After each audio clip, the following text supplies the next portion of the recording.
Hello student, psychology study point में आप सभी का स्वागत है। अधिगम टॉपिक रनिंग में चल रहा है। सिद्धांत से पहले मैं आपको अधिगम वक्र के बारे में स्टडी करवा रही हूँ। अधिगम वक्र का अर्थ और परिभाषाएं मैंने आपको पहले उपलब्ध करवा दी। आज मैं लेके आई हूँ अधिगम वक्र के प्रकार, types of learning curve. Number 1 है सरल रेखीय वक्र, स्ट्रेट लाइन कर्व। यह वक्र सीखने की प्रगति को लगातार बढ़ते हुए व्यक्त करता है। यह वक्र बहुत कम दशाओं में पाया जाता है। जैसा कि आपको चित्र में दिखाई दे रहा है, एक ग्राफ के रूप में उन्नति को दर्शाया गया है। नंबर 2 है उन्नतोत्तर वक्र अथवा ऋणात्मक उन्नति सूचक वक्र, कॉन्वेक्स कर्व और नेगेटिव एसेलेरेटेड कर्व। इस प्रकार के वक्र में अधिगम की क्रिया में आरंभ में अधिक प्रगति दिखाई पड़ती है। अभ्यास के बढ़ने के साथ साथ उन्नति की गति शिथिल पड़ती जाती है और अंत में वक्र एक सीधी रेखा या पठार के रूप में हो जाता है, जो यह बताता है कि अब अभ्यास के फलस्वरूप अधिक उन्नति संभव नहीं है। अधिकतर इसी तरह के वक्र प्राप्त होते हैं।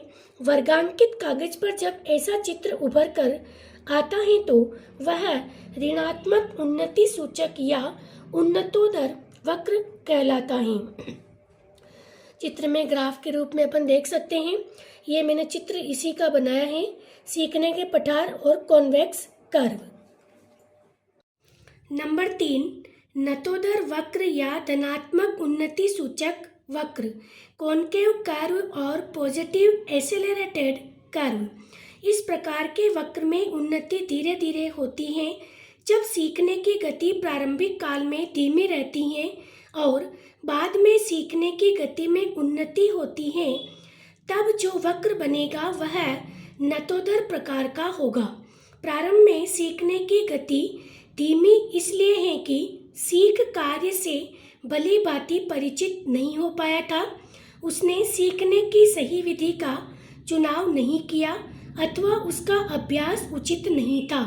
जब सीखने वाले की विधि में स्थिरता आ जाती है तो वह अपने कार्य से भली भांति परिचित हो जाता है और फिर सीखने की गति तीव्र होने लगती है, जैसा कि आपको इस ग्राफ में दिखाई दे रहा है। नंबर 4 मिश्रित वक्र या अवग्र हास वक्र, मिक्स्ड कर्व और कॉम्बिनेशन टाइप कर्व और सिग्माइड कर्व। मिश्रित या अवग्र हास वक्र पृथक से कोई वक्र नहीं है। यह नतोदर एवं उन्नतोदर वक्र का मिश्रण मात्र है। इस प्रकार के वक्र में प्रारंभिक घंटों में गति धीमी रहती है, फिर तीव्र हो जाती है। इसके पश्चात धीमी और फिर तीव्र हो जाती है। प्रारंभिक गति, फिर तीव्र, फिर धीमी गति, फिर तीव्र गति, ये मिश्रित वक्र कहलाता है। जैसा कि डायग्राम में आपको दिखाई दे रहा है, बीच पहले धीमी, फिर तीव्र, फिर धीमी और फिर तीव्र।